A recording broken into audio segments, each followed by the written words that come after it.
رمضان كريم وكل عام وانتم بخير. رجعنا وياكم سلسلة حلويات رمضان. اليوم راح أقدم لكم ليالي رمضان، يا رب تعجبكم طريقتها سهلة وسريعة من مطبخي المتواضع، مطبخ غرام من داخل الولايات المتحدة الأمريكية. وأهلا وسهلا بكل متابعيني وأطيب حلويات رمضانية، حياكم الله. راح نبدي أول شي طبقة الحليب الأولى المحلبي اللي احنا نقول عليها 4 أكواب حليب، كوب سميد، كوب سكر أو حسب ما تحبوها انتو، إذا ما تحبوها حلوة. وراح أضيف هنا فانيلا أو تضيفين هيل، هذا اختياري. وراح أضيف مي ورد ينطي طعم كلش طيب لأنه حاطيله سميد. وهنا راح أستخدم المستكة، راح أطحنها ويا الشكر وأنزلها. حطيت هنا المستكة، راح أحركه وراح أخليه على النار يصير مثل المحلبي يثقل،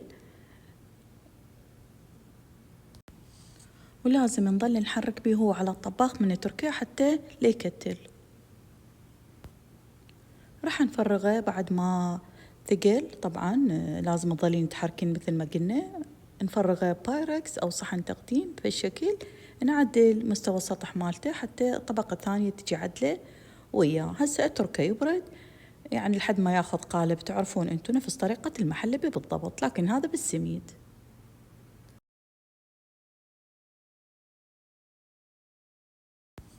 نجي هسه للطبقة الثانية. بعد ما بردت هذيك الطبقة نسوي الكريمة، علبتين كريم شانتيه أو كريمة خفق، نخلطها بهالشكل ويا كوبين حليب. صارت عندي الكريمة بهالشكل.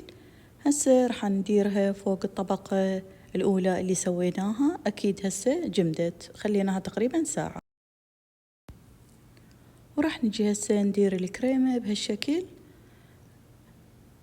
ونعدلها، نفرغها كليتها ونعدلها. ولازم تكون الكريمة ثقيلة، وإذا ما عندك كريمة شانتيه تحطين القشطة العادية، تحطيها بكيس حلواني وتفرغيها على الطبقة الأولى. أنا استخدمت كريم شانتيه شوية أسرع ويجمد بسرعة. مثل ما تشوفون نعدل السطح وبعدين نزينها. بعد ما خلصت هنا أنا بديت أزينها بالورد المحمدي والفستق الحلبي المطحون، ينطيها منظر كلش حلو. وبعدين راح نرش عليها، نسقيها بالقطر أو الشيرة، تطلع كلش طيبة. يعني أثناء الأكل نستخدم القطر عليها، واللي ما يحب هي همينة حلوة يعني ما يحتاج قطر، بس هي أصولها لازم قطر.